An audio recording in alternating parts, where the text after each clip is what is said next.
ladies and gentlemen, please put your hands together and give a warm welcome for Jeremiah.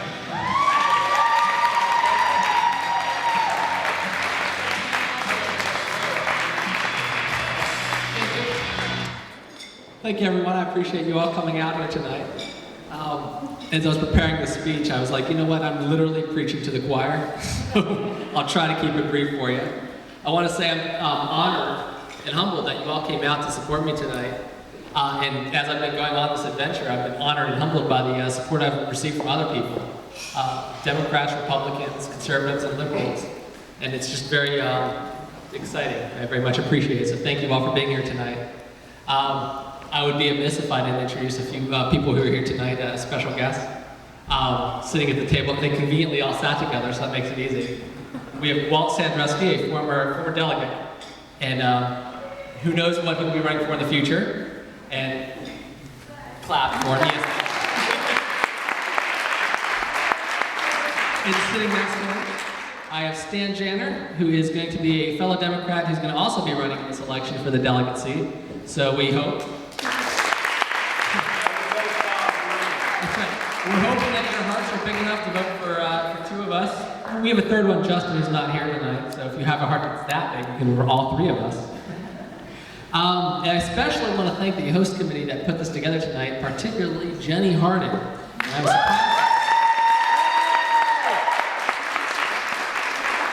this the one? It is the one. Awesome. Jenny, we got you flowers. Because she put this event tonight together, and she took care of everything, which was one of the nicest gifts she could have given me because she took the responsibility on her shoulders. I didn't have to worry about it. It was awesome. So thank you, Jenny.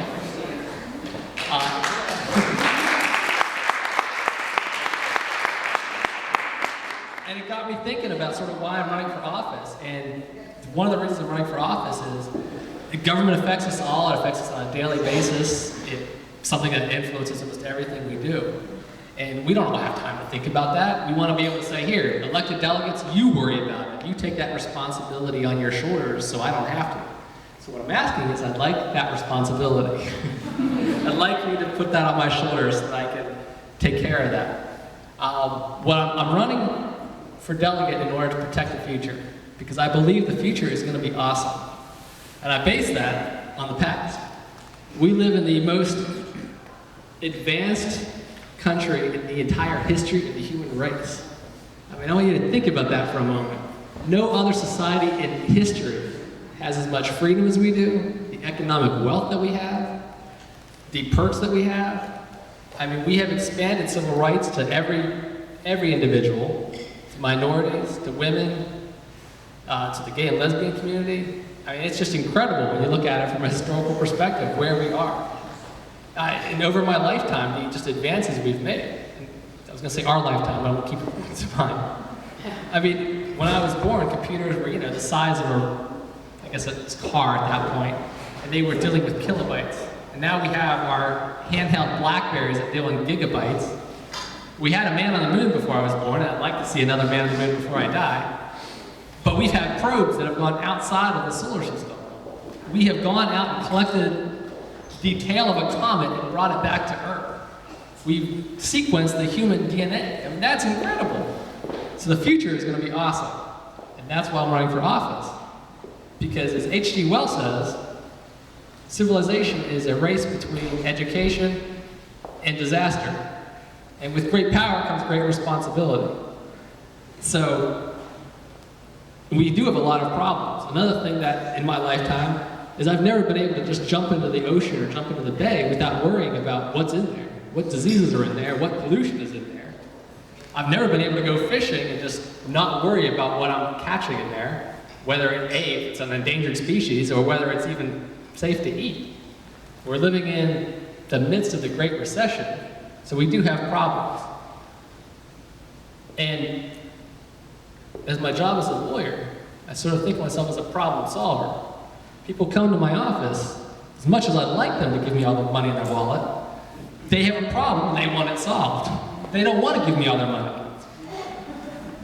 They don't want me to go out there and fight in court if we can get the same result by settling at the first day I meet them. I mean, they want the problem solved, and I think that's what the folks of the Fighting 31st and the state of Maryland want, is they want the problems to get solved. So that's what I would like to do as delegate, is to solve the problems. I said earlier that I wanted the responsibility of being a delegate, and I need your help to do it. Before you can go home and sleep peacefully, knowing that Jeremiah is keeping an eye on things in Annapolis.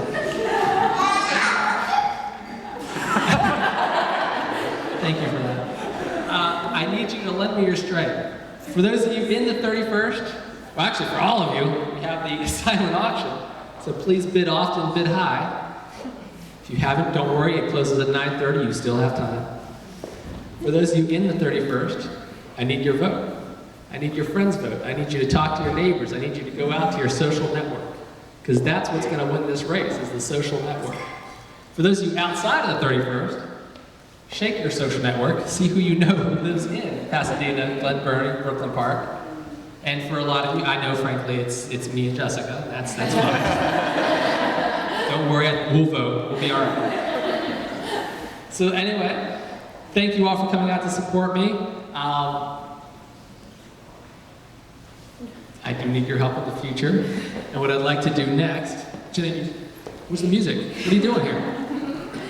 Aaron. Oh, I knew that, dang yo. I'd like to next introduce Aaron from Let's Dance. Just Dance, excuse me. Who's going to teach us a quick ballroom dancing lesson so that you can fill up the dance floor. So with that,